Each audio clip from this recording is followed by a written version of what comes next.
ये जो धोती होती है या लुंगी होती है, जो बिना सिला हुआ कपड़ा है, इसको पहनने के लिए आप चाहें तो सैकड़ों तरीके से पहन सकते हैं, सैकड़ों तरीके से पहन सकते हैं।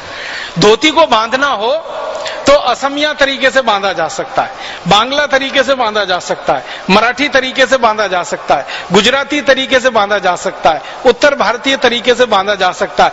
भारत में जितने प्रांत हैं उतने तरीके से आप धोती को बांध सकते हैं, क्योंकि वो बिना सिला हुआ है। पैंट को एक ही तरीके से बांध सकते हैं क्योंकि वो सिला हुआ है। और अगर इस धोती के बारे में कोई बड़ी बात मुझे कहनी हो तो धोती भारतीय संस्कृति की सबसे जीवंत निशानी है, जिसको देखकर ही आप पहचान सकते हैं कि ये व्यक्ति किस क्षेत्र का है। मैं जो है ना, या आप साधारण रूप से आपके सामने कोई मां को खड़ा किया जाए जो असमिया पद्धति से धोती बांधे हुए हो, कोई मां को खड़ा किया जाए जो मराठी पद्धति से बांधे हुए हो धोती, किसी मां को खड़ा किया जाए जो गुजराती पद्धति से धोती बांधे हुए हो, किसी मां को खड़ा किया जाए जो पंजाब या हरियाणा की पद्धति से धोती बांधे हुए हो, और उनके नाम के आगे कुछ न लगाया जाए कि ये कहां की मां है, हरियाणा की है, आसाम की है, बंगाल की है, कहां की है, खाली धोती बांधे हुए वो खड़ी है। आप 1 मिनट में बता देंगे ये मां आसाम की है, ये मां बंगाल की है, ये मां पंजाब की है, ये हरियाणा की है, ये गुजरात की है, या ये जम्मू कश्मीर की है। माने धोती बांधने के तरीके मात्र से पूरा परिचय हो जाता है बिना बोले हुए।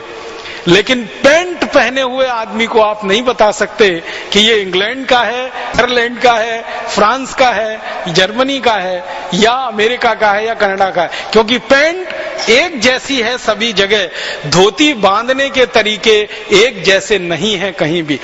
मैं आपको और एक बात कहना चाहता हूं कि धोती वस्त्र तो एक ही है, बांधने के तरीके जो है ना वो अलग अलग है।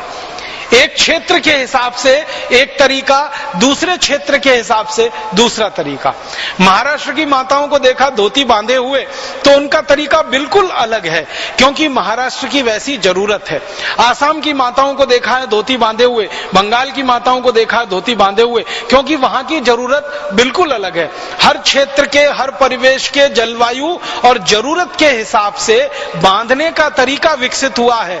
वस्त्र तो एक ही है, धोती जो 5 मीटर का या 5 गज का वस्त्र तो एक ही है, सारे देश में एक ही तरीके से बनता है, लेकिन बांधने के तरीके में जो अंतर है उसी को मैं भारतीय संस्कृति मानता हूं, और जो धोती एक वस्त्र है उसको मैं भारतीय सभ्यता मानता हूं। ये जो धोती है वो भारतीय सभ्यता है, और धोती बांधने का जो तरीका है वो भारतीय संस्कृति है। संस्कृति क्षेत्र के हिसाब से, जलवायु के हिसाब से बदलती रहती है, सभ्यता पूरे देश में लगभग एक जैसी होती है। तो हमारी सभ्यता की निशानी धोती, हमारी सभ्यता की निशानी लुंगी, जिसको बांधने के अलग अलग तरीके हैं जरूरत के हिसाब से, और बांधे नहीं तो उसके उपयोग के और 20 तरीके हैं।